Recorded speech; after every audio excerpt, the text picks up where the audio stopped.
Hello, I am Cthulhu, and today I want to showcase an excellent speedrun for you from Hollow Knight Silksong. This is a meme category. It is called Awoo%, and if you're familiar with Silksong, you may understand why.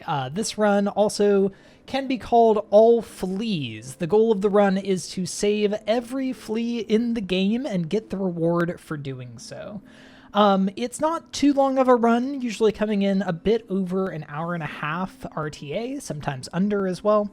And it showcases a ton of the areas of the game, lots of skips, lots of interesting movement, and a handful of boss fights, but it's not as combat heavy as some of the other speedruns like any percent might be. So yeah, let me get into the game and talk a little bit more about the run. Obviously, Silksong is the very highly anticipated sequel to Hollow Knight. When this game launched, it just about broke every platform for gaming. Steam crashed, PlayStation Store crashed. There was an insane amount of hype, and I would say this game lived up to the hype. It has become an incredible speed game over the past 2 months that it's been out, actually rising to the #1 spot on speedrun.com in terms of active runners. There's tons of interesting speed tech. There are over 700 people who have done runs of Silksong. And there's been tons more who have been labbing, who have been testing things, who have been contributing to strat posts or helping with routing. It's a really vibrant community, and it would be amazing to be able to showcase this for a marathon like AGDQ 2026. So I am excited to show you what this run can be. So Awoo% is, like I said, focused on saving all of the fleas. There are 30 of these in the game, and they are spread out quite a bit. So we'll be visiting pretty much every area of the game without having to deal with most of the major story beats. As we go through the beginning area here, I do want to talk about the movement tech that you see me doing.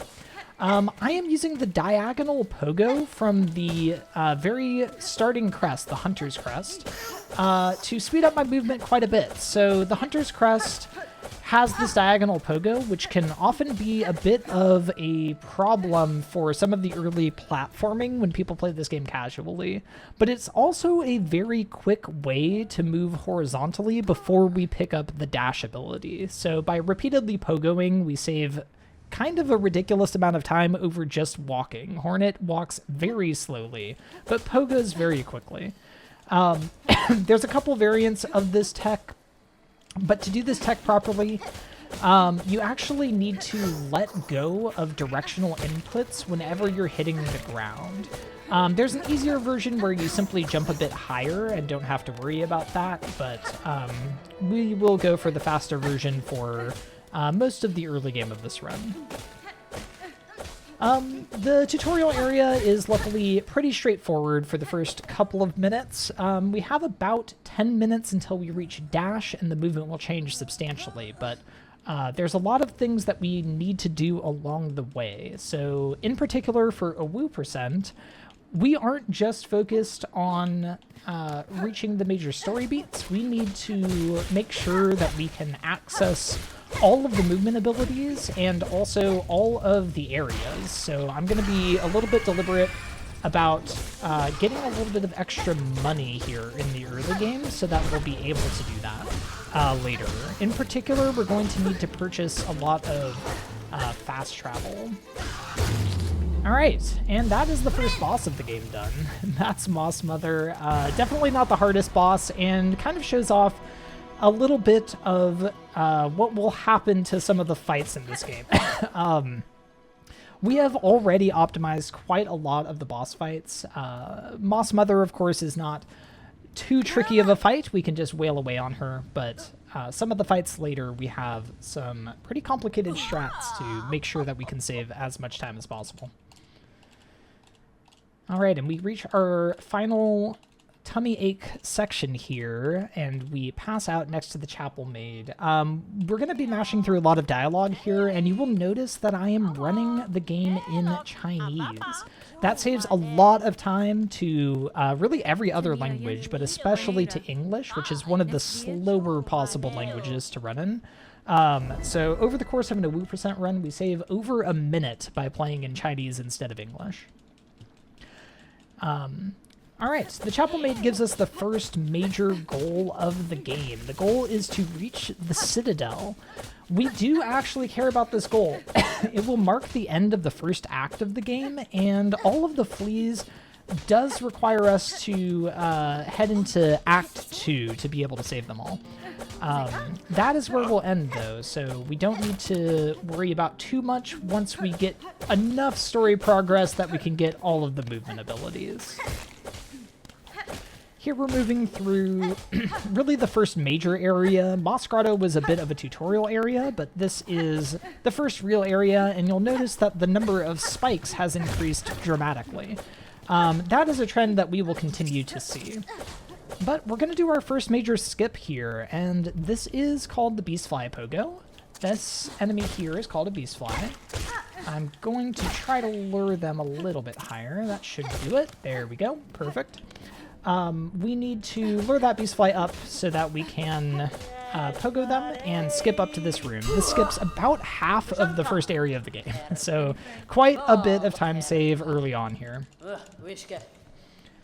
That is Chakra. We love Chakra. We won't be seeing much of her in this speedrun. She sells maps, and we don't need those where we're going. But yeah, now we are heading toward our first major combat ability, which are called Silk skills in this game. The first one will be Silk Spear, and I do need to make a slight detour here to pick up a relic, which is going to be some money for us later. So this is an investment in our future. But we're about to head and pick up the Silk Spear. That will be a major combat upgrade. And we'll be using it for the entire run. So the Silk Spear deals 3 times as much damage as our nail. And there we have another small enemy pogo just to skip a couple of platforms, really, to pick up the Silk Spear. There's tons of enemy pogos in this run. You'll be seeing them all over the place. Sometimes we save just a couple of seconds with an enemy pogo. Sometimes we can save minutes, like with the Beastfly pogo at the beginning. But it's one very key bit of speed tech. But alright, with the Silk Spear in hand, we head toward the first real boss of the game, which is the Bell Beast, who's also going to be a big friend of ours later in this run. The Bell Beast has a very, very slow phase transition and a very slow second phase. And if we play everything correctly, we're actually going to be skipping that second phase entirely. It is very tricky to do, and I need to be very particular about how much damage I'm doing to the Bell Beast in each attack. So for example, on that attack, I can't deal enough damage, so I simply needed to wait it out. But on that attack, I should be able to, and now we can see if we can get phase skip. Perfect. All right, so that's the phase skip. Right there was the phase transition. That is very, very tight. Managing to fit all of that damage in there in a very short amount of time allows us to take her down from half health all the way to 0 before she can start the second phase. So these are the kinds of strats that people have already been working on finding for this game, even though it's only been out for a couple of months. We have tons and tons of tech. It is a very fascinating game from a movement perspective, from a combat perspective. There's a very, very high level of skill expression in the speedrun, which has been honestly very, very fun for the first couple of months here that the game's been out. Alright, we're picking up an item here called a Silk Heart. It's not going to be too useful to us. What it does is restore 1 hit of Silk, which is really our mana in this game, whenever we go to 0. So while we wake up from this, this is a good moment to take a rest and to hear some donations.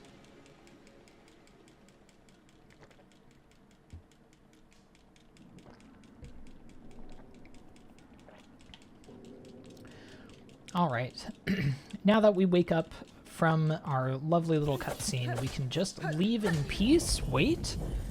The Bell Beast has more to say, friends. And what she's saying is we can use her for fast travel for the rest of the game. So Aira is going to be very helpful for us. She is the fast travel system. If you're familiar with Hollow Knight, the prequel to this game, then this is very similar to the stag system from Hollow Knight. We will be using the Bell Beast very frequently in this run because we do need to hop around to basically all areas of the game at various times. I'm gonna drop down here very quickly and pick up some rosaries. This is going to be useful later when I need to purchase some bellways so that we can use that fast travel. And we're going to do the same in a moment here. This first area is, again, quite a bit extensive. And it will lead us to our first major movement ability, which is going to be Dash. If you played this game casually, you may be familiar with the Hunter's March, which is an area that I just passed there. You don't need to go there without Dash. You can simply go through this path that I'm going now, and come back later. And that's exactly what we're going to be doing. So there is a flea to save in the Hunter's March, but we'll be grabbing them after we pick up Dash. In fact, the first fleas that we start to save are only after Dash, and part of the reason for that is just where they're located, and part of it is because it is much faster to backtrack to some of these areas with Dash than do them early. Alright, there's one more enemy pogo, just to skip a couple of platforms once again.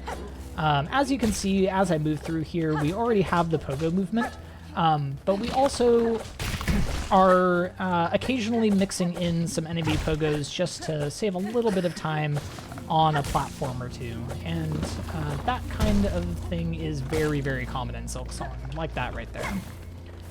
So we'll be doing that all throughout the game, so keep your eyes out for that. Alright, now that you see these ants, this is connecting to Hunter's March, but we're on the very lower side of it. So we're just going to go through one little arena here. They disappeared slightly too fast. One little arena here, and we will be able to grab our dash ability.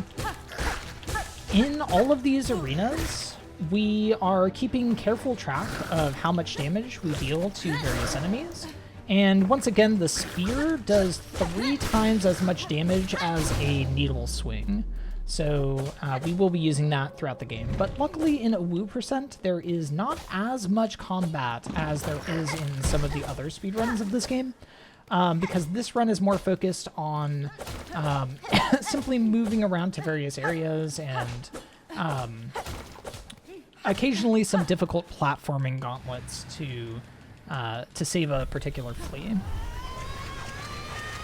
Alright, so we have made it to our first major ability. This is Dash. Swift Step is the name of it in the game. It will allow us to move much, much faster. And with Swift Step, we get a new form of movement. So we can still incorporate the pogo, but what we're actually going to be doing is saving a flea. Awoo! You can see why we call it Awoo percent. All throughout the game from here on out, we're going to be using some of this pogo movement. The way that it works is we do a dash into a sprint jump into a pogo immediately. And by cycling that, we can move much faster. Alright, so here is one of the first platforming gauntlets, and this is a rather tight cycle, but we made it. Awoo! One of my favorite parts about this category is that we just get to sit and listen to all of the fleas say awoo as we go through. It does occasionally cost a little bit of time, but it's always worth it for the fleas. All right, and we move to our next major boss here. This is Lace, and we'll be seeing less of Lace than we might in a story-based run, but we will still be seeing enough of her to get a little bit used to her. Lace appears here as really guardian of the right side of the map here. Ooh, excellent. Okay, so we want to dunk her in the lava because it deals way more damage than we are able to. If you stagger her right on the edge of the platform and knock her into the lava like we did there, it can be a pretty massive time save. So that was perfect. But yeah, Lace blocks our access to the right side of the map, and we do need to get there because there are fleas to save over there. So we're going to move through here. We have one more flea to save before we can leave and head back to do some of that flea cleanup that I was mentioning earlier. This area is called the Far Fields. It is a very pretty area, and we will be seeing more of it later, but most of what we need to do here won't be possible until we have some more movement abilities, or is otherwise just faster. But here is another flea. Awoo! It is our third flea. We are working our way up to 5 fleas here in the early game, because once we save 5 fleas, we can actually go and turn in a early game quest to save 5 fleas, which will allow us to travel instantly to Greymore. So that's going to be very helpful. Oh, I need 3 more rosaries. Please hold. I didn't quite get the enemy drop that I needed. I think I need to go and kill one of these ants. Luckily, these ants drop quite a few rosaries. Perfect. Okay. Now that we have that, we can go and purchase the bellway that we need. Okay. Once we get our 5th flea, we'll be able to talk to the leader of the flea troop and travel with them to Greymore. So that's actually going to be one of the main progression, not quite skips, but sort of alternate progression paths that Team Cherry included in the game. And it's also our first use of the bellway here. So you can see our lovely friend Eira. She helps us. She takes us back to the Marrow to save the last couple of fleas here. So this will be a bit of a trend in this run, generally speaking, of once we get a new bit of movement or new access, we go back to some of the areas that we've been in and make sure that we go and save all the fleas on the way. So we're finally heading into Hunter's March, which I alluded to earlier, and we need to fight this Scar Guard to get in and save a flea. The Scar Guard has really 2 types of attacks, one where he will jump, and the other where he will swing like that.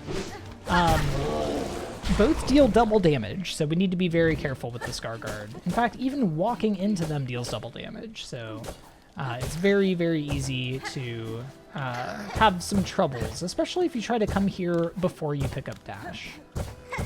But here's our next flea. Awoo! And our next Awoo. Beautiful.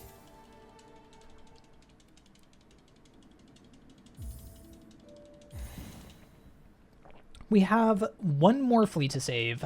We're using a little bit of routing tech here, which is simply to save and quit after getting what we need. So this game saves your progress when you save, even if you are not on a bench or a save point.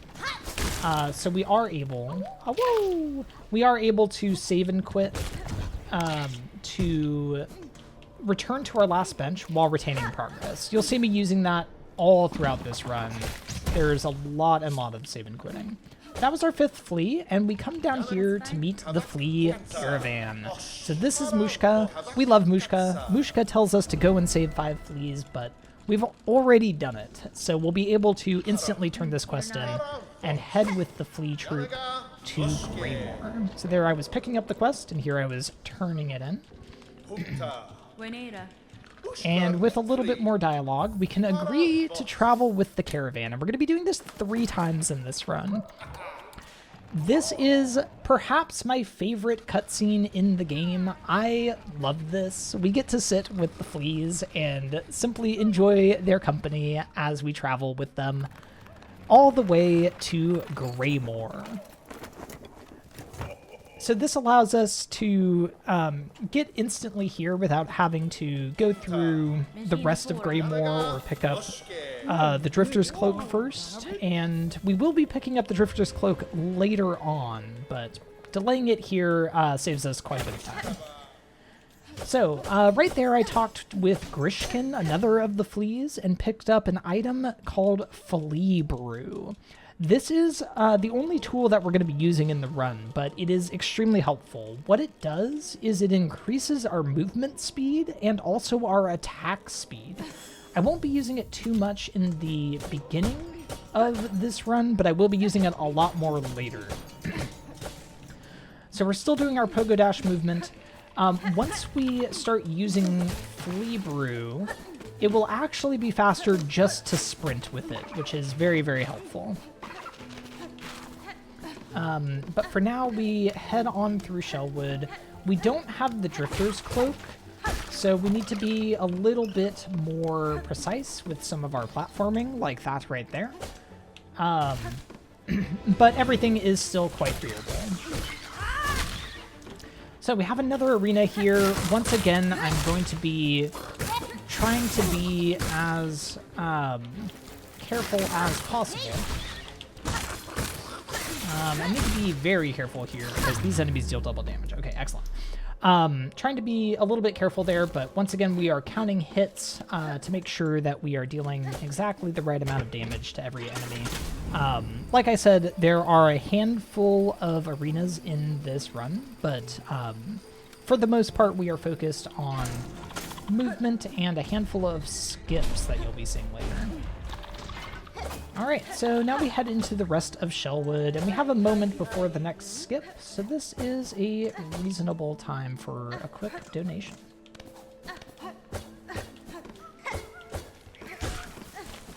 Alright, as I head up here, I want to make sure that I get a little bit of silk, because I want to head down and save the flea that's trapped here with a silk spear. Awoo! Oops. Oh no. I need to be careful here. I will farm a little bit of silk so that I can take a safety heal. Beautiful. Oops. This flea is honestly one of the hardest fleas to save in the game, in my opinion. Very rude that it's one of the earliest fleas as well. But that flea likes to be in just the most dangerous position. But okay, here I'm doing a skip, which will skip a major boss. This skips Sister Splinter, and what I did there is I taunted the enemy over using the challenge button, which makes Hornet say Garama. That is very, very helpful for us because we were able to lure the enemy all the way over to do that pogo and skip up that wall. That saves an entire boss fight. So we would normally have to fight Sister Splinter here, but with that skip, we don't have to. And that is not the first boss fight skip that you'll be seeing, or not the last that you'll be seeing in this run. Alright, so with that out of the way, we pick up our next major movement ability. This is Cling Grip. It's going to allow us to wall jump. Very, very important movement piece of movement ability, but we will be picking up basically every single one of them as we continue the run, so keep your eyes out for that. Okay, with Cling Grip, we can head on over to our next boss, which is Widow. And Widow is honestly one of my favorite bosses in the game. She is absolutely insane and one of the most fun fights to try to do fast. I love the fight casually, and I continue to love it in speedruns. We do have one flea to save on the way there, though. This one's trapped in the bells. Awoo! We love their awoos. It's so good. I listened a little bit to the awoo there, so the cycle gets a little off sync, but that's okay. I'm going to do a damage tank here. So by doing that, we are able to skip past both of those and save ourselves half a cycle or so. And we get right into the Widow fight. So this fight is very, very fun. I'm going to be using a bit of tech here, which is a dash strike, which allows us to immediately slash again. And it's going to be used all over this fight. We'll also be seeing it later. She's giving me a little bit rude bell patterns, but that is how this fight can go. So we are really just chasing her pretty much the entire way. We have to be a little careful too, because some of her attacks do deal double damage. Alright, the fight wasn't over. Of course it wasn't. Team Cherry would never let us off that easy. And the second phase is even more frantic than the first. We played that a little safe, just to make sure that we didn't take the double damage hit there. The music is just so good too. Alright, and the fight is done. My only complaint about the Widow fight is that it's not quite long enough. I wish she had a little more HP because I love doing that fight. Alright, and with Widow down, we get our next ability, which is the Needle In. We don't need this for much in this run, actually, but we do need it to get into Act 2, so we do pick it up. And this is another good spot for a couple of donations.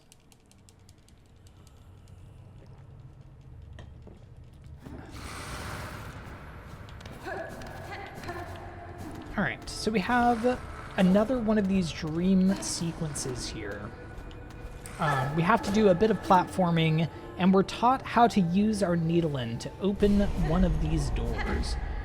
This is actually going to be useful to us later in this run, because we do need to open one of those doors for an item that we'll be picking up later. But for the most part, we only pick up the Needle In to make our way into the second act, which we'll be seeing in a little bit here. Alright, and with that cutscene done, or with that platforming done, we enter this Needle In cutscene, and this is another good moment for a break, for another couple of donations.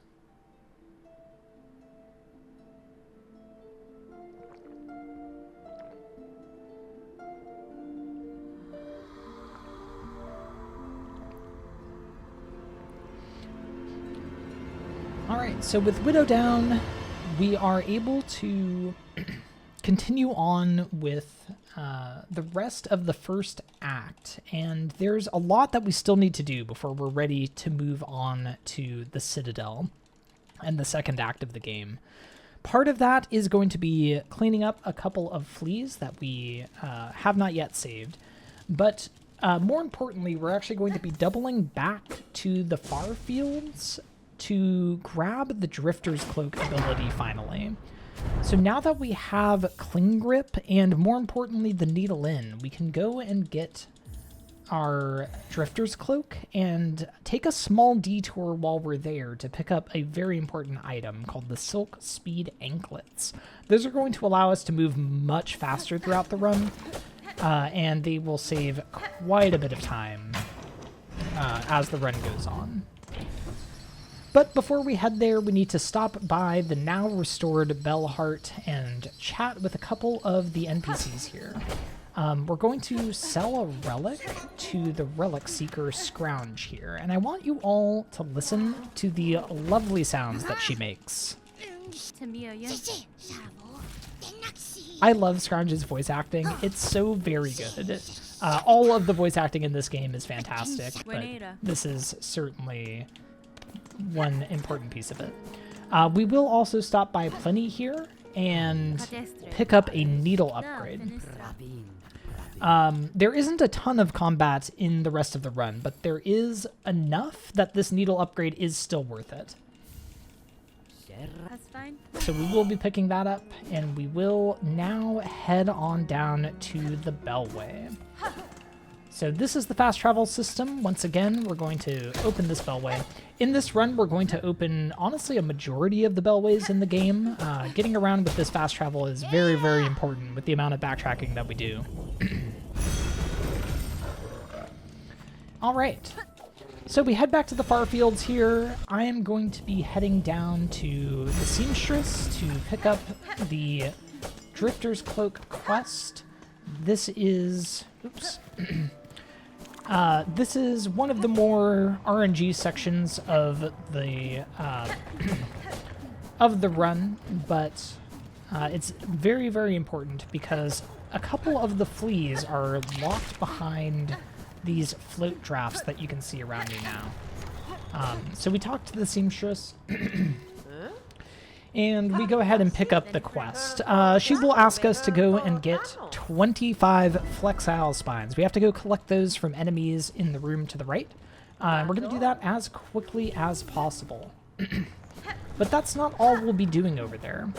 And this is the reason that we made sure to pick up the Needlin first. After we get all the spines that we need, I'm going to be heading down to the right side of this area, and we're going to go through another one of those weave nest doors that you saw in the Widow cutscene. Oops. Okay, we got a good pattern on this Hoker. We want 6 spines per Hoker if possible. Sometimes they don't cooperate.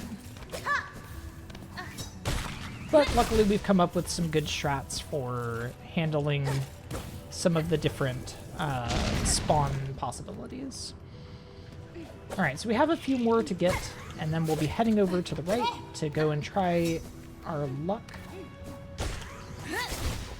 and pick up the Silk Speed anklets.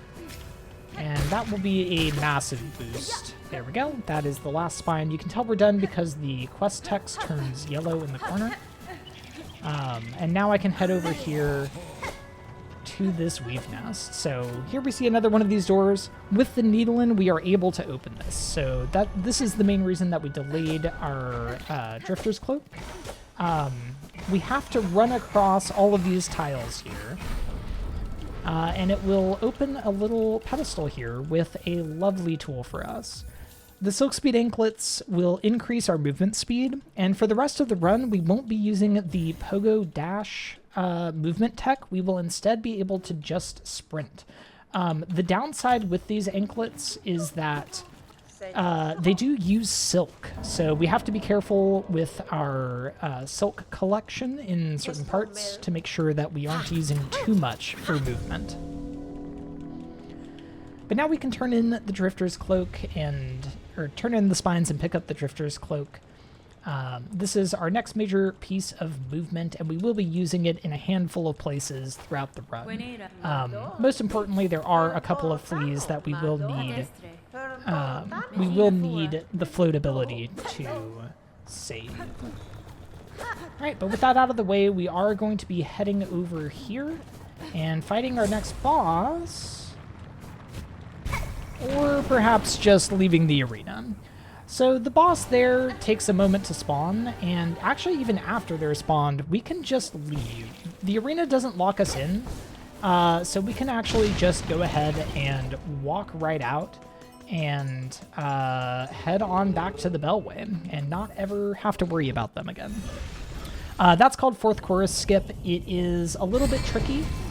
There are a few variants of it, but that one with the Silk Speed anklets is definitely a little bit on the easier side, luckily. You may have also noticed there that I used a flea brew in the air. So this is an important feature of a lot of tools, but the flea brew especially. It can be used in mid-air, and it works as an air stall. So by using the flea brew in the middle of the air, we are able to pause our momentum a little bit. And the way that air stalls work in this game is also a little bit complicated. Not only will it eventually pause our momentum, but it will also drift our momentum ever so slightly before pausing. So using those air stalls in creative manners can allow us to gain additional height or to gain additional distance on jumps like we used there. All right, we've got another arena here. This one, the enemies are really designed for a weaker needle level than what we are dealing with, so they go down quite quickly. And now we head to the right side of Greymore. We've got one more flea to save over there, and we have a little bit of cleanup to do. We're also going to be ringing a bell. And I've been ringing bells throughout the run up to this point, but they are an important piece of actually story progression. And they will act as our path into Act 2. So we haven't been in Greymore much so far because we took the fleas to get here. But there is the Greymore bell, which we're able to ring. The bells take a while to actually ring, so I simply left the room and I will no longer be worrying about it, but it was rung. I do need full sulk here. I'm going to be trying a pretty difficult skip to skip having to do this craw arena.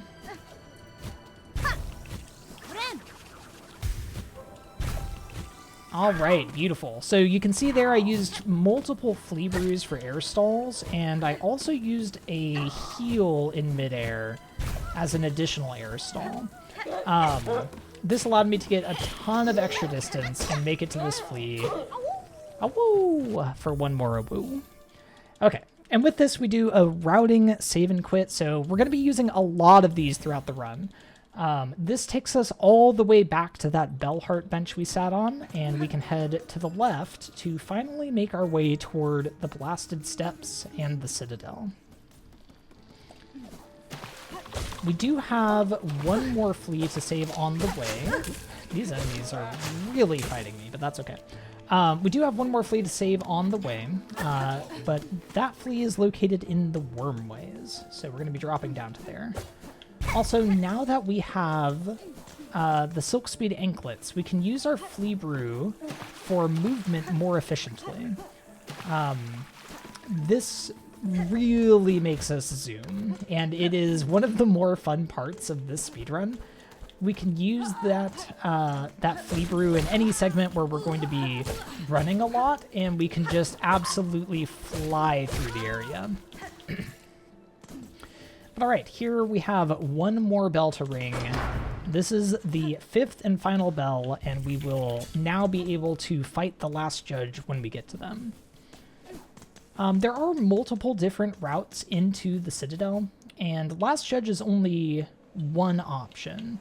We could instead go through the mist to get into the Citadel, and you might think that this would actually be a good option for us because we need to go through the mist later for a fleet anyway. But there's one very important wrinkle, which is that the fleas want to move to the Grand Gates, which is where the last judge currently resides.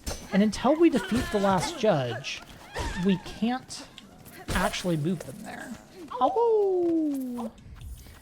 Alright, that was the Wormways flea, and one of my favorites trapped in the mouth of the Achnid there. But we need to defeat the last judge before the fleas can go to their next location. The problem with taking a sip there. Needed a quick jump. Okay. When we run out of silk with the Silk Speed Anklets, we return back to our normal movement speed. So you'll see me doing a couple of pogo dashes throughout the run. That is when I run out of silk. We can also do those to conserve silk, but for the most part, we don't need to worry about that. So we'll simply be using silk as needed. There we go. Don't even worry about it. Sometimes the platforming can be a little scary. All right, but we're into the Blasted Steps. This area can be very rough, but I am excited to showcase a few skips. That is the first one there. And we'll see if we can get the second one here. Oh, just barely missed it. Okay, we'll give that another go. Just barely missed it again. Hopefully this enemy will not be in my way. That's a little rude. Okay. Oh. The enemy gave me the assist, but I slightly missed things. The farlids are now causing trouble. Okay. Surely. There we go. That is the skip. That one is definitely the trickiest of the skips in this segment, and can definitely cause some trouble in the run. But luckily with Flea Brew especially, we have several chances at the skip. I will also be opening this bench for safety. We'll take it just now before the last judge fight, just in case anything goes wrong here.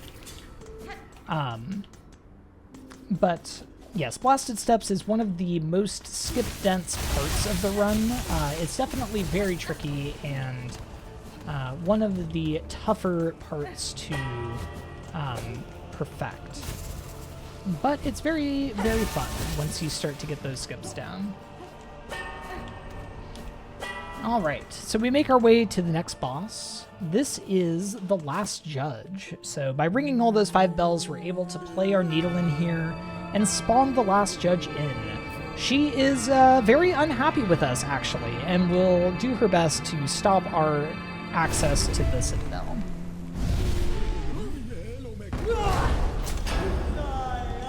So only by defeating her will we get our way. Alright, but here you're going to see the other half of Flea Brew's application, which is to make our attack speed faster. And we're going to be using Silk Spears. Oops. Okay, that's fine.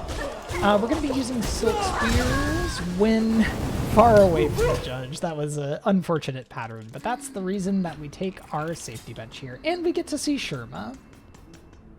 What a lovely sighting for our good friend Sherma. Everyone's favorite from their casual playthrough. Okay, with the bench, this is luckily a pretty quick run back, so I'm just going to be making my way back now. But with the last judge, we like to use our Flea Brew and increase our movements, or our attack speed rather, to get a little bit more damage in. The one problem with Flea Brew is it does take a moment to consume. She's really liking that attack right now.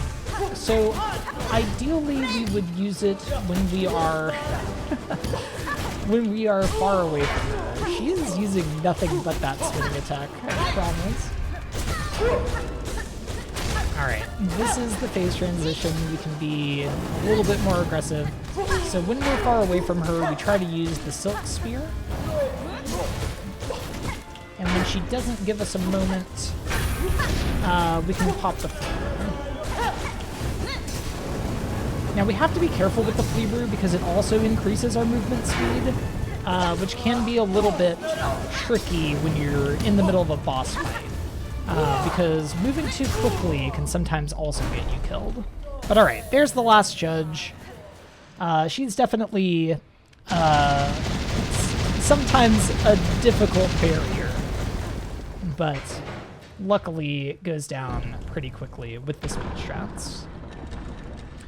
Alright, and that marks the end of the first act of the game and gets us access to the Citadel.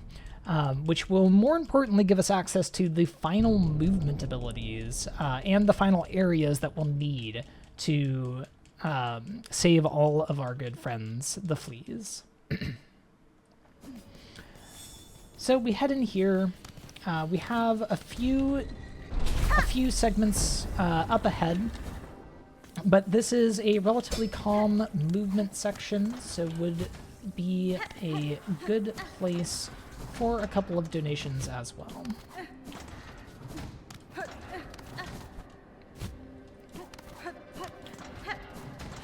Alright, and we're moving up these scales here. If you came through here casually, you probably went to the right and down into the underworks through the elevator there. The elevator looks promising. It looks like it will head up and save you, lead you further into the Citadel.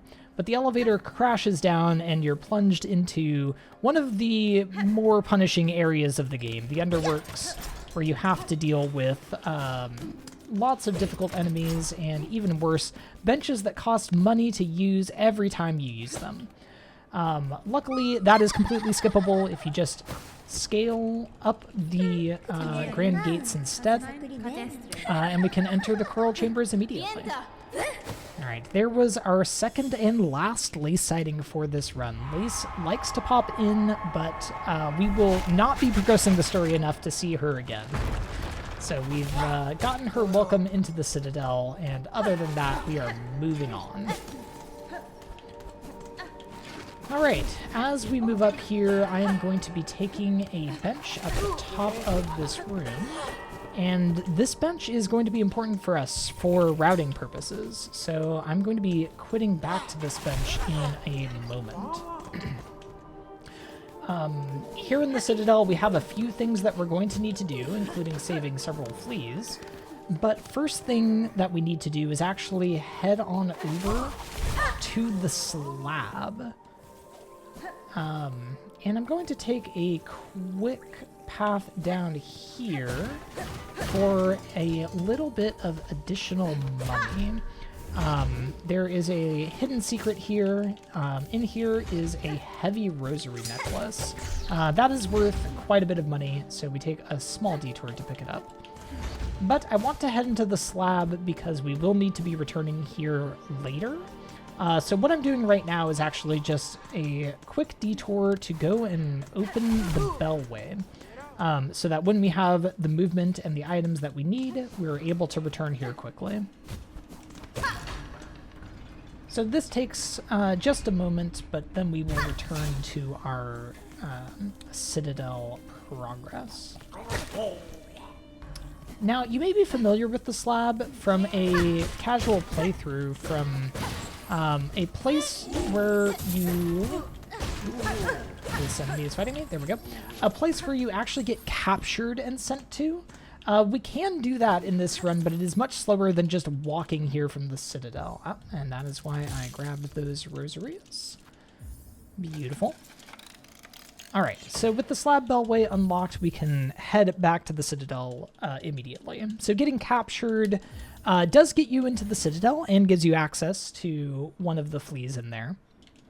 Into the slab and gets you access to one of the fleas in there. But it is a very, very slow process, and getting all your items back after being captured is also rather slow, so we avoid it here in this run.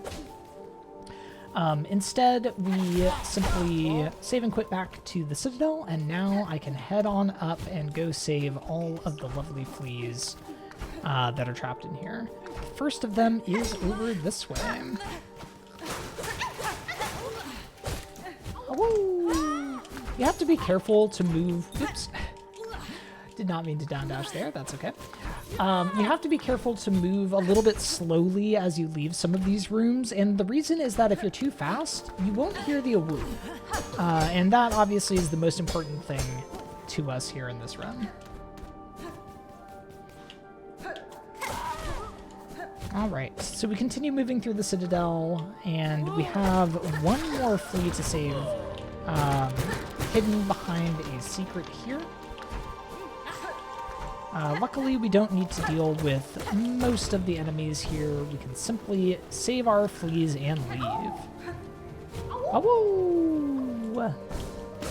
I absolutely never get tired of hearing all of these awoos. They bring me such joy. Alright, once again, there are a lot of cycles, very difficult platforming here in the Citadel, but we like making things even harder on ourselves. Also, I'm using a bit of tech there, where you do a pogo, and then while you still have some iframes from the pogo. You can actually dash through enemies.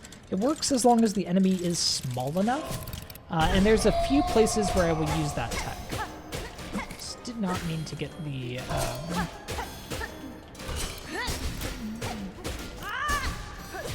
wrong direction there on that knockback, but that's okay.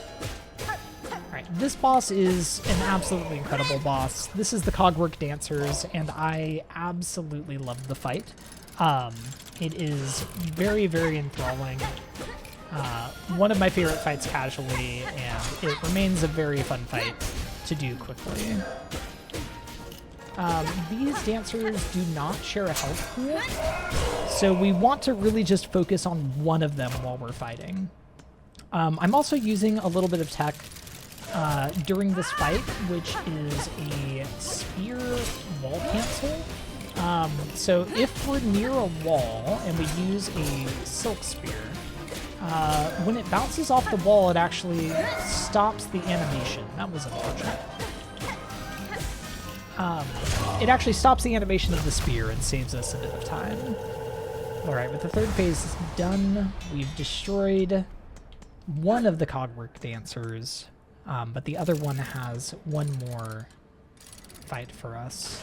And this is perhaps the saddest thing to come out of a boss fight in the game.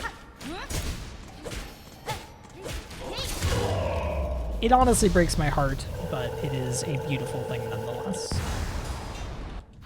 Alright, and with the dancers dead, we can actually just immediately quit out. There's a very, very long animation that plays here, and we simply want to skip it. So even after we're done with that, though, we do have to sit through one more short cutscene. So this is another good moment for some donations.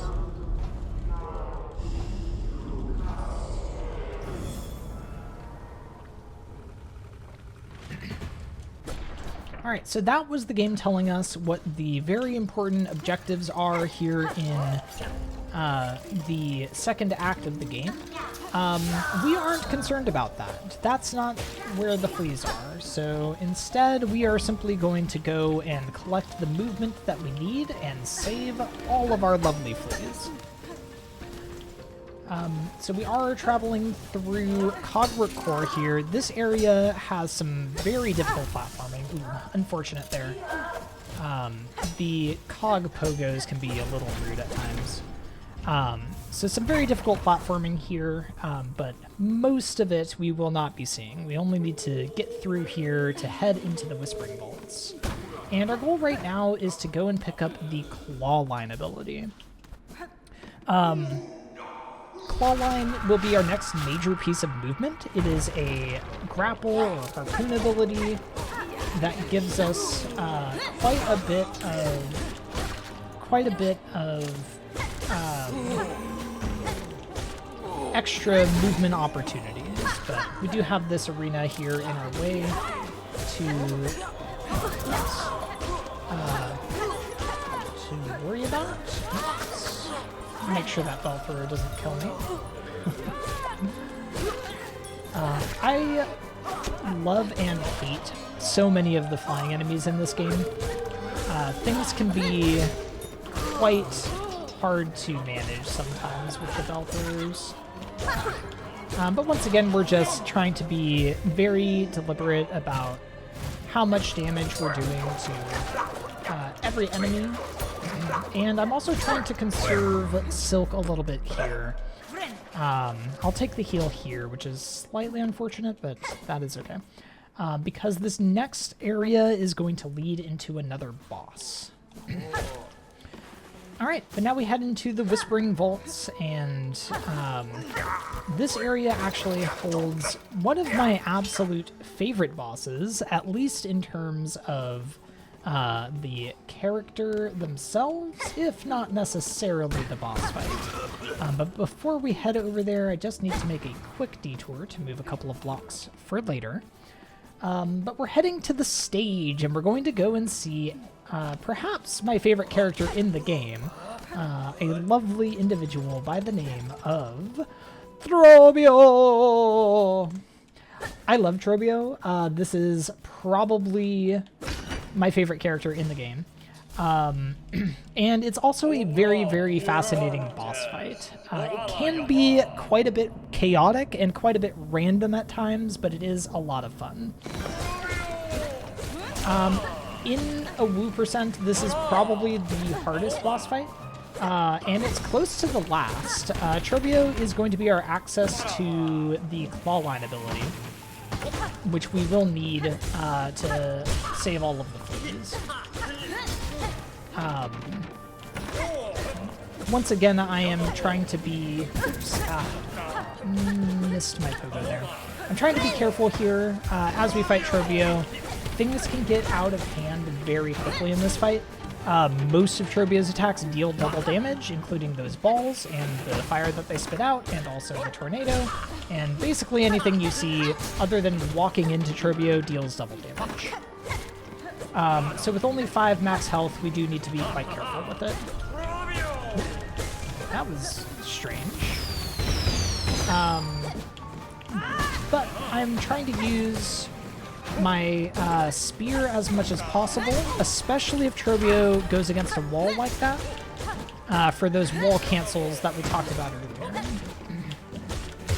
Alright, and that is the fight. So, very tricky fight. I played it a bit safe at times, but got through pretty cleanly. Trobio! I adore Trobio. And I just want to show one more thing. Trobio is clearly dead there, of course.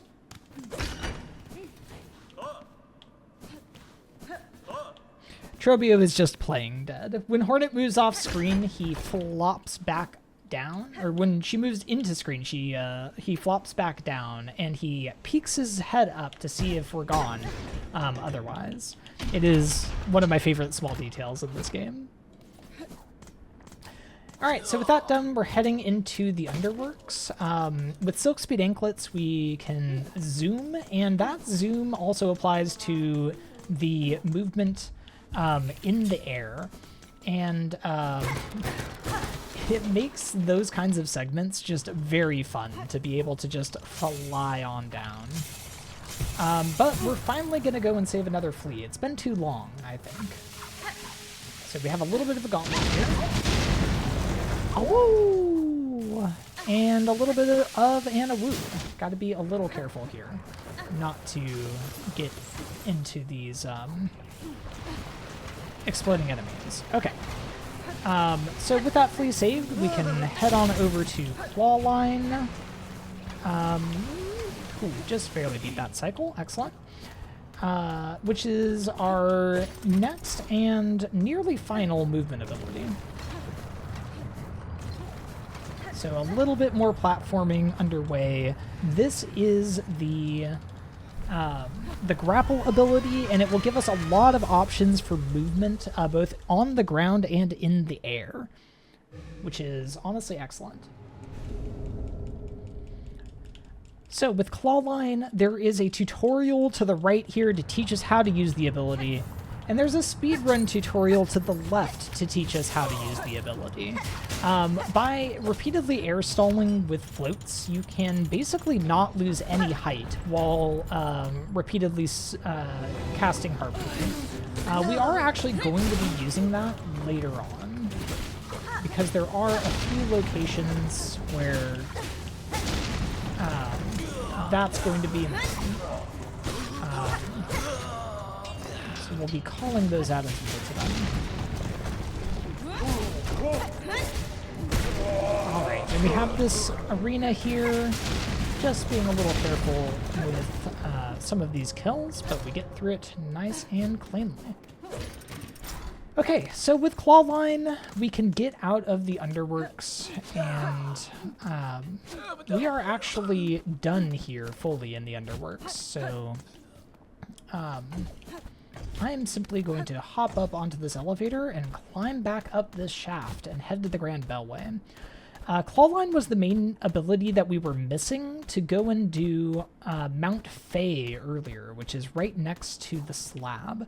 That's where we're going to get our final movement ability, which is the Fay Down Cloak, or the double jump ability. That is necessary for a couple of fleas that we need to save. So we are going to go and pick that up. To get back, I will be opening this bellway here and making use of that slab bellway that we picked up a minute ago. And this would be another good moment for a couple of donations.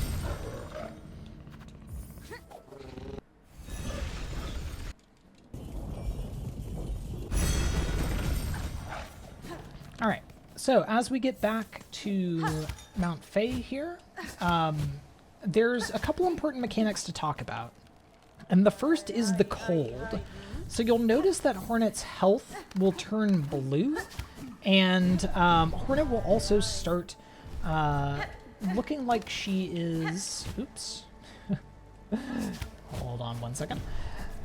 Hornet will start looking like she's getting cold or freezing.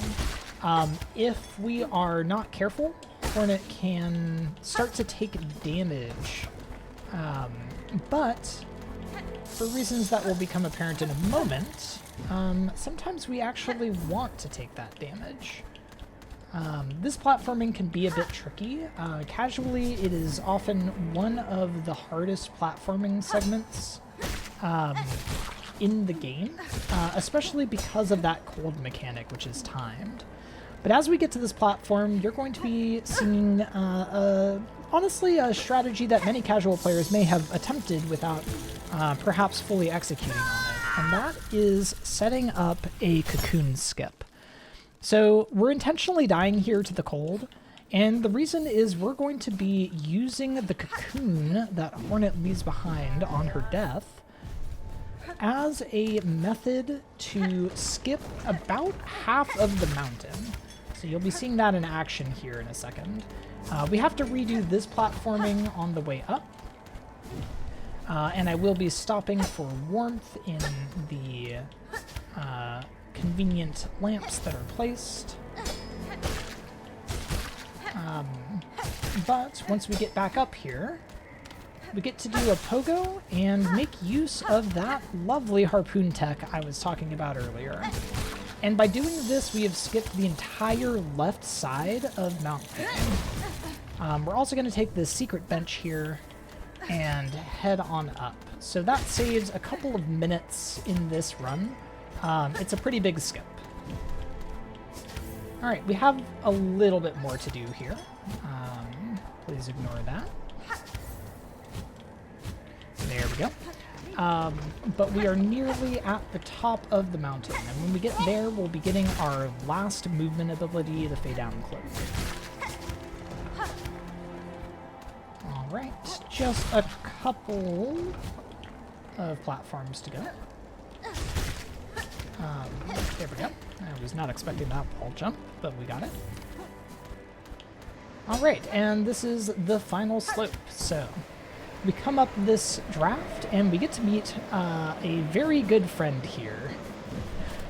We play the needle in here at this tuning fork style thing, and we'll have a visit from a very, very fluffy friend. One that doesn't say Awoo, but quite possibly should.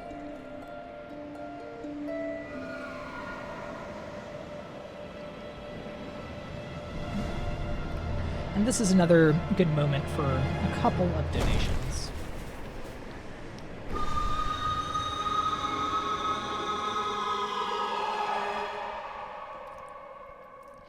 So that is the pigeon.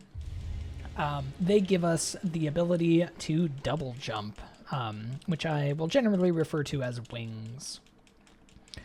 This is extremely helpful for movement generally, so we rush it basically as soon as we're able to. But it's also very important for flea saving, and we're going to go get on our flea saving mission again right now. So we're not quite done with Mount Fay. We do have one more thing to do, and that thing is very fluffy and says, Awoo! So we need to drop off the mountain here and head on down to one of the areas that we actually skipped earlier. Oops. Which is this crystal cavern here. And by coming through here, especially with wings, it makes things a lot easier. But we head up into the secret area, and we save another flea. Awoo! So once again, we can use our routing save and quit here. This will put us right back at the top of the mountain. So when we picked up wings, it saved our location. And we don't want to be here. We want to be at the bottom of the mountain. So I am going to just be falling off here as quickly as I can. And there's a fun drop to be had here. Oops. But it can be a little bit rude. Oops. Went slightly early. There we go. There are many, many enemies in the way there, so we have to be very careful. All right, and now we can leave. So now that we have wings and all other movement that we need for this run, we can simply go on a flea saving mission for basically the entire rest of the run. We don't need to pick anything else up, so everything that we're going to be doing from here on out is focused on saving fleas. So the first thing we're doing is returning to the Citadel. There are some fleas that we didn't save our first time through, including in the Whispering Vaults, and especially at the top of the Citadel. So there's a flea in this room that we'll be picking up, and quite a number of hidden fleas. But you'll see why we put off this flea a little bit. We did pass by this in our first pass, but it's much faster with wings. Awoo! So now that we have full movement, every flea will be significantly faster, and we can simply do a lot of cleanup. All right, so we head through the rest of the Whispering Vaults. There is a secret area up here that we are going to be dropping down through. This is a very important secret area. There's quite a lot hidden back here, and it's one that's fairly easy to miss casually. I've seen quite a few people run into trouble from that. Now, we have to be extremely careful here, because if we were to fall down there, it would take us into an area called Bile Water. We don't want to be there yet. Unfortunately for everyone, we will have to be there later, but for now, we're going to avoid it. All right. But for now, all we need to do is take this lovely draft up. And this will take us to another hidden flea, and also take us to the top half of the Citadel very conveniently. Oops.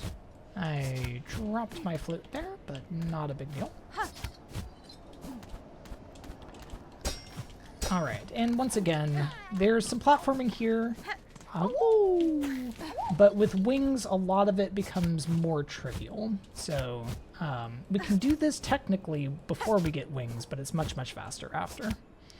I'm going to pick up one more necklace here, and that will be useful for us for the rest of the money that we'll need for the run.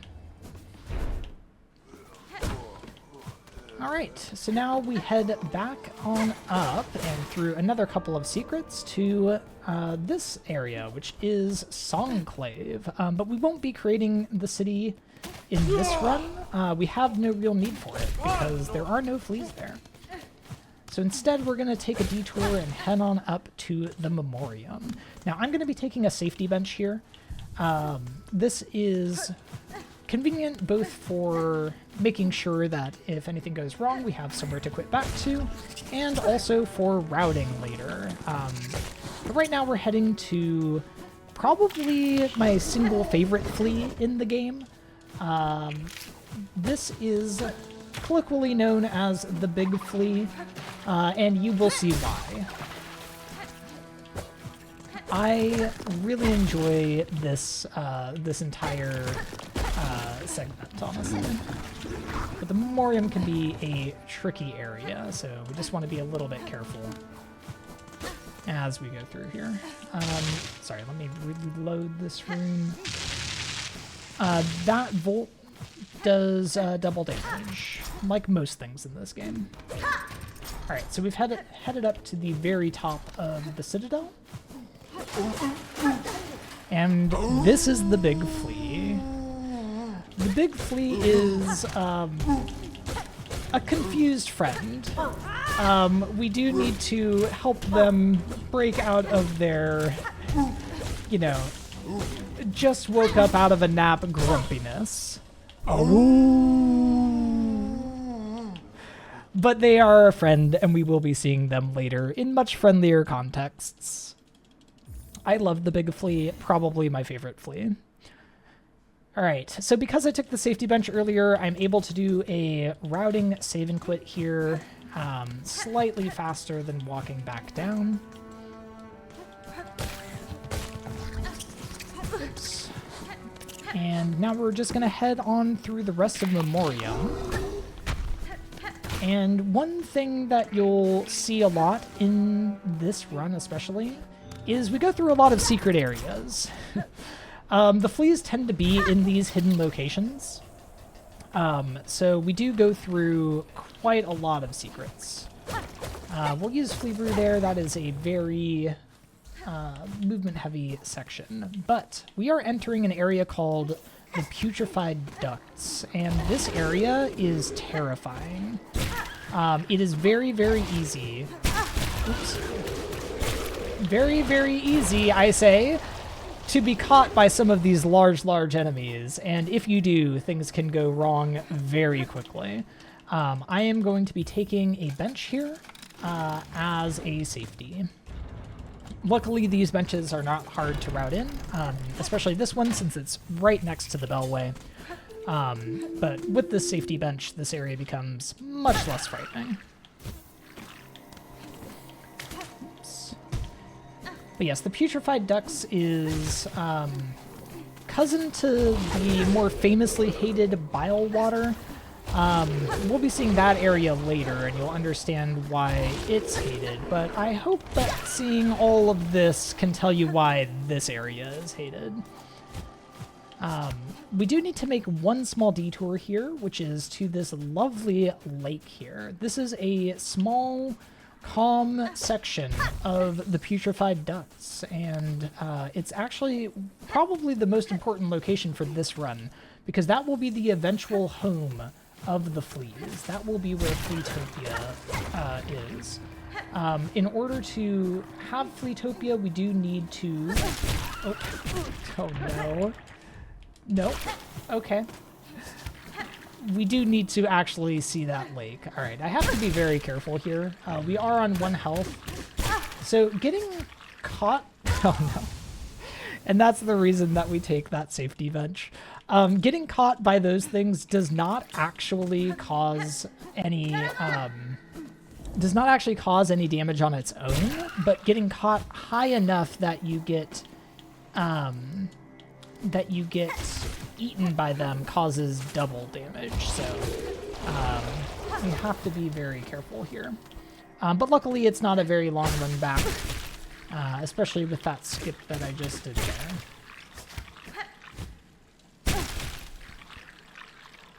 This is honestly a very fun idea for a platforming gauntlet in my mind, where you have to intentionally get caught by all of these little enemies in order to head on up through the secret ceilings. I really love it.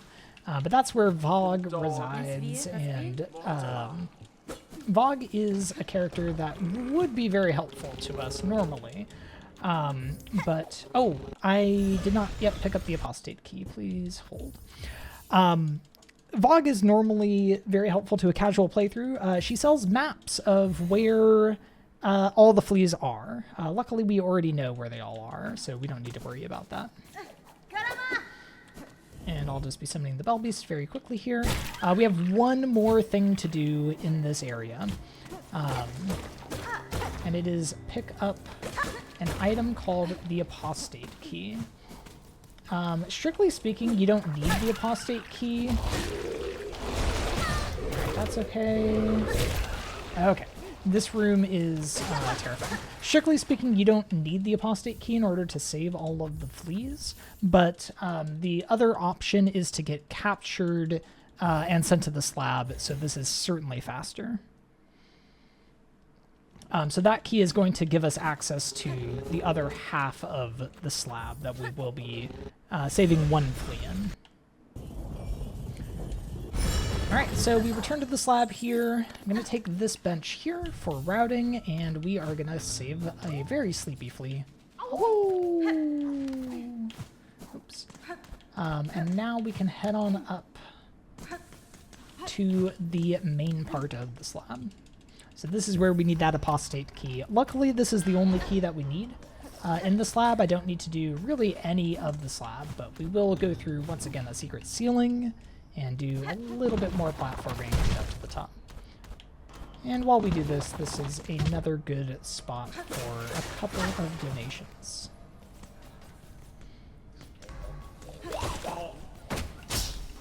Alright, and here is our slab flea. Awoo! I love every flea.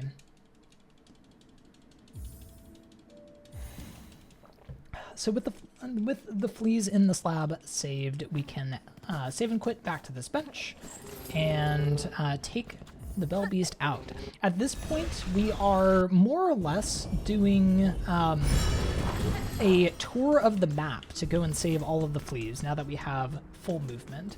So the next area on our list is an area called the Sands of Karok, and this is... I was not trying to harpoon that enemy, but that's okay. This is a very tricky area, and it is guarded by a boss. So we do need to fight one last boss in this run, and they are the Conch Flies. Luckily, this boss isn't too hard, but as most bosses do, they do deal double damage, so we have to be a little careful. Once again, when possible, we would like to get spear cancels against the wall, but sometimes they make it difficult. Oh, I was just a little too slow. When they line up like that, you can actually use a spear and hit both of them. They do not, or they do share a health pool, so damaging both of them is helpful. And I do want to be careful here. Luckily, the bench is not far in case of taking a death, but if I can end with a heal... Okay, we are going to take the Seamstress bench instead, or the Pinstress bench. That's okay. Ending with a heal would have been nice, but it happens. Oh, that was definitely an Awoo. Alright, so we do have a small bit of platforming before we can take another safety bench. Just need to be a little careful here. But with wings, we can skip a lot of the platforming that's intended here. I was being extra careful for the sake of making it to that bench. And then we can just head on up directly to the Sands of Karok. Now, this area is itself a little bit of a hidden area. Sometimes it can be hard to find, but the fleas here, luckily, are not too hard to get to. And we do have a couple of skips to help.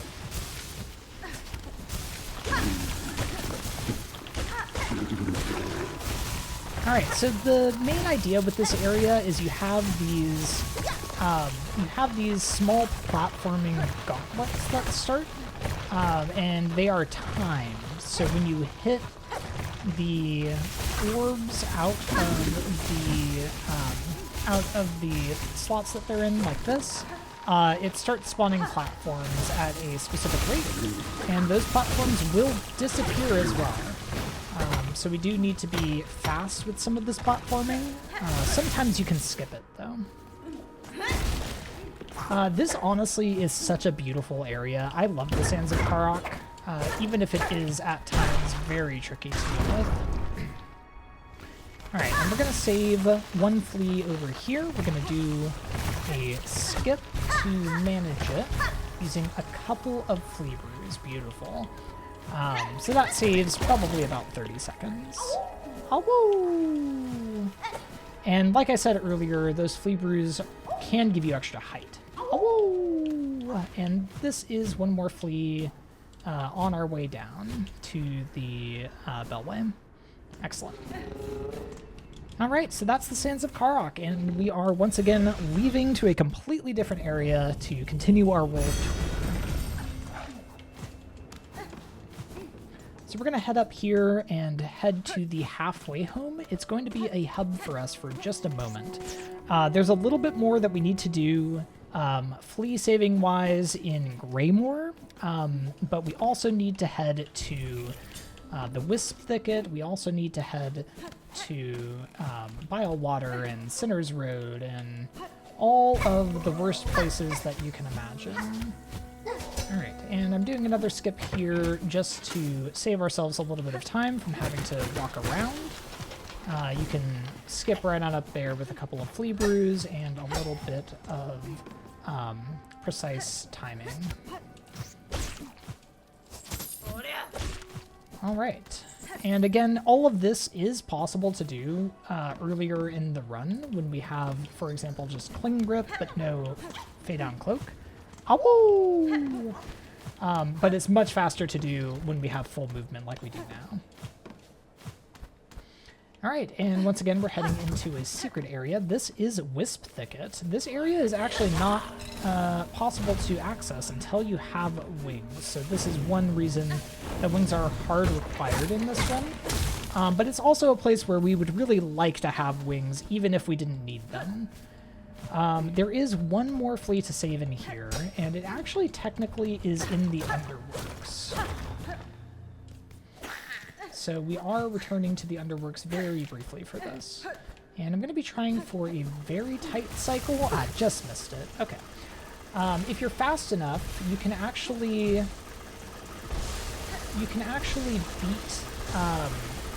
beat that upper saw, and it is very, very precise.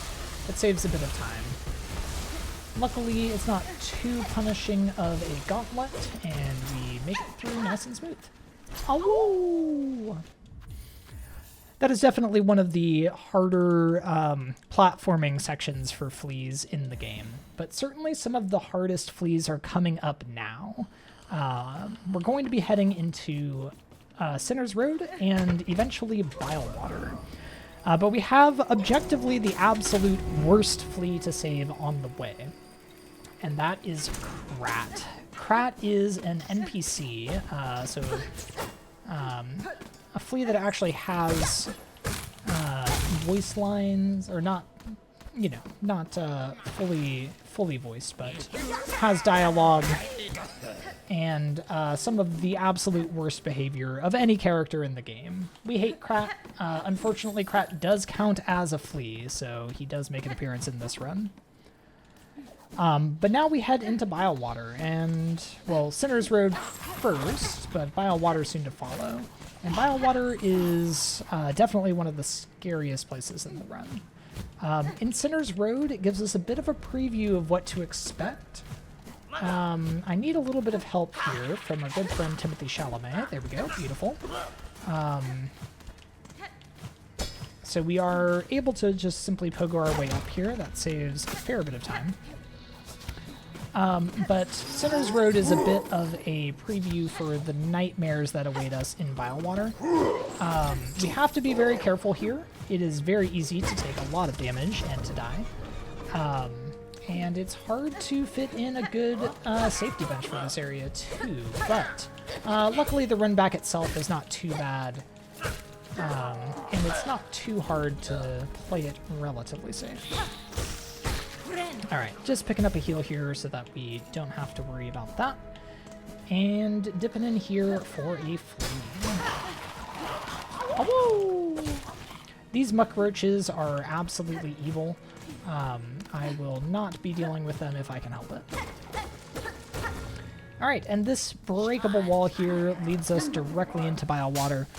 Bylewater has 2 fleas, which is the nicest thing that I can say about it. It is everyone's least favorite area, and you will see that that remains true in the speedrun.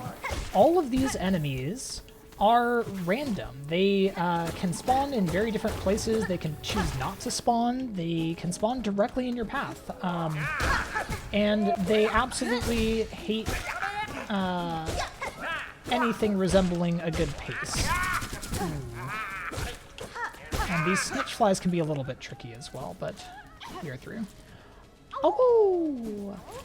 Luckily, it is all worth it for the fleas, but it is a very tricky area. So we're going to take a heal here for safety.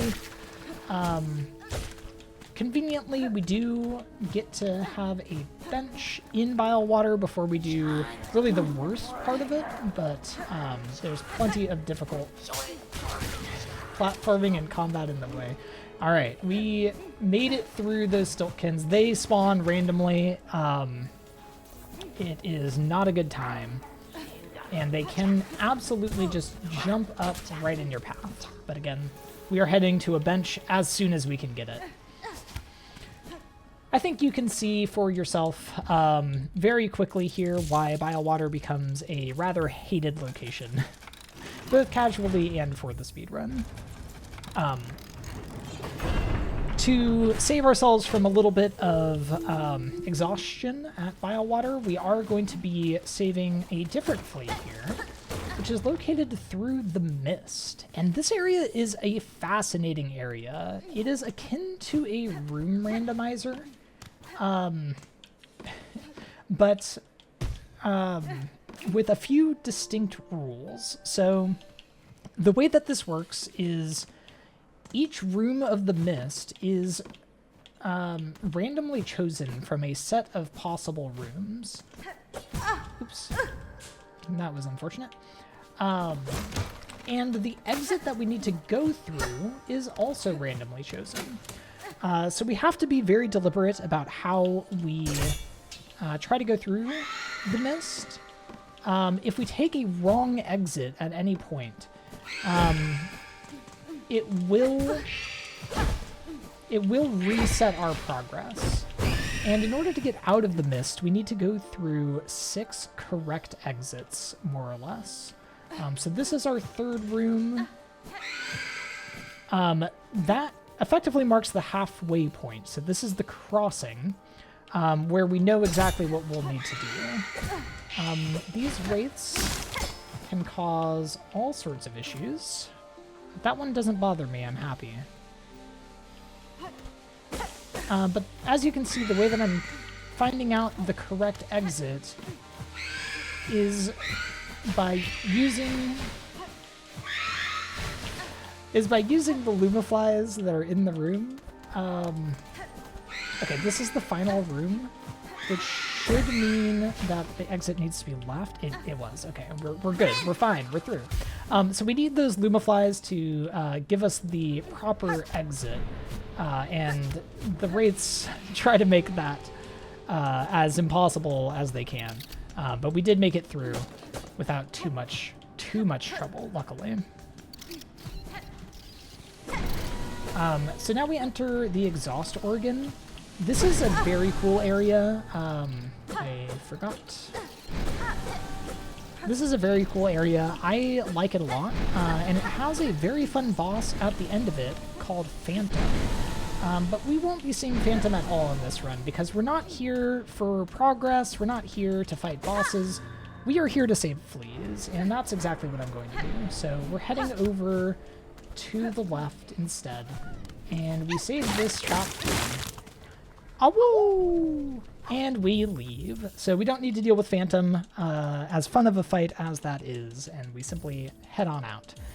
Back to Bile Water. So unfortunately, Bile Water still exists, and there is one more flea to save here.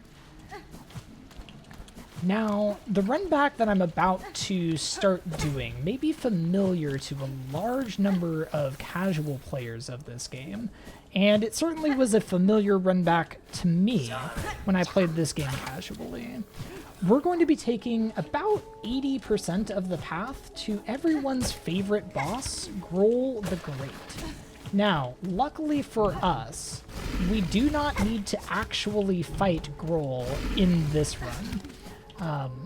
What we need to do is head on up through the platforming and very trap-laden, swampy movement sections here.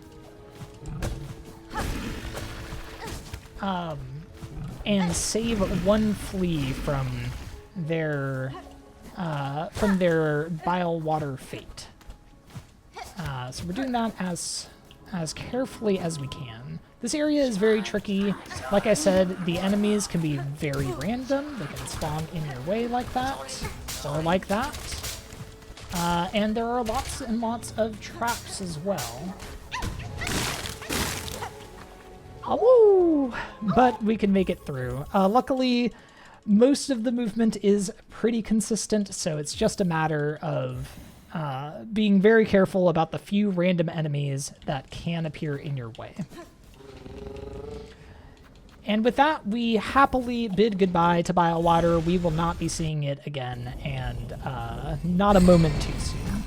We have 2 more fleas to save before we are done with this run. So our next one is located down in the far fields, and the movement for the next moment is another good opportunity for a quick donation.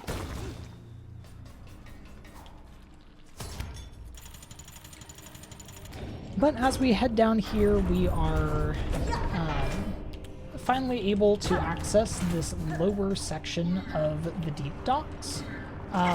This was accessible as soon as we had claw line, but we would much prefer to have wings for it like we do now.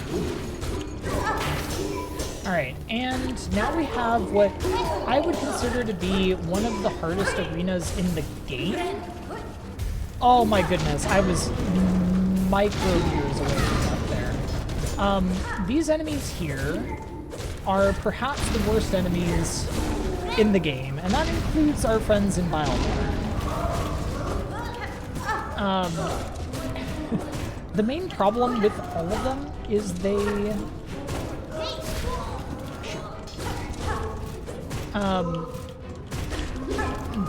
will throw explosives that also fog the screen, and that makes it very, very hard to see anything that's happening.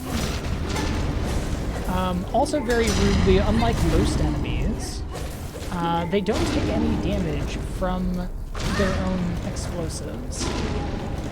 Okay, we're through the arena, though. You can see just how chaotic things get in that arena. It is a very, very tricky fight, and I want to be a little bit careful here. There we go. Awoo! With our hardest one flea there. We are out of the Deep Docks arena. Alright, so we can save and quit back to our Far Fields bench that we took, and we have 1 more flea to save, and luckily this one is a lot calmer of an experience. Still not exactly calm, to be clear. We once again have a bit of platforming that we need to do, but with the benefit of our Fade Down Cloak, we can skip a lot of it. And that does make this certainly a fair bit easier. Some casual players actually find this more difficult with wings, partly because when you have wings, you can't float. Oh! You can't float until you've used your wings, which can make things a bit awkward, but for the most part, it's not too bad. All right, and that is flea number 30. So we have now saved all of the fleas, but we're not quite done yet because we don't just want to save all the fleas, we want to get them to their rightful home and collect the reward for doing so. So we have a little bit of business to still take care of, and we're going to be zooming our way over to do it. So we talked to Mushka again. Mushka is our lovely, lovely flea troop leader, and we get to travel with him and the fleas again. And this is just such a lovely, lovely cutscene.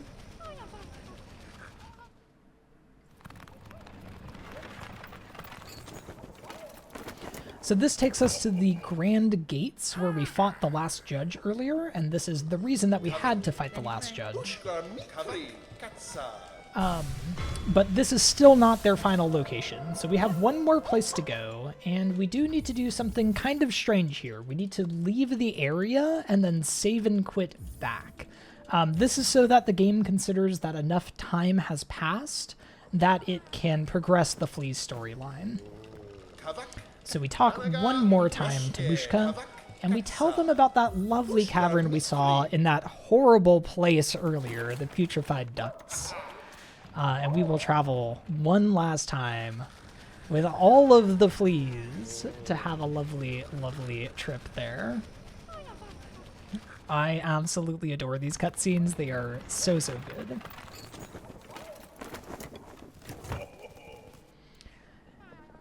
All right, and now we have entered Fleatopia.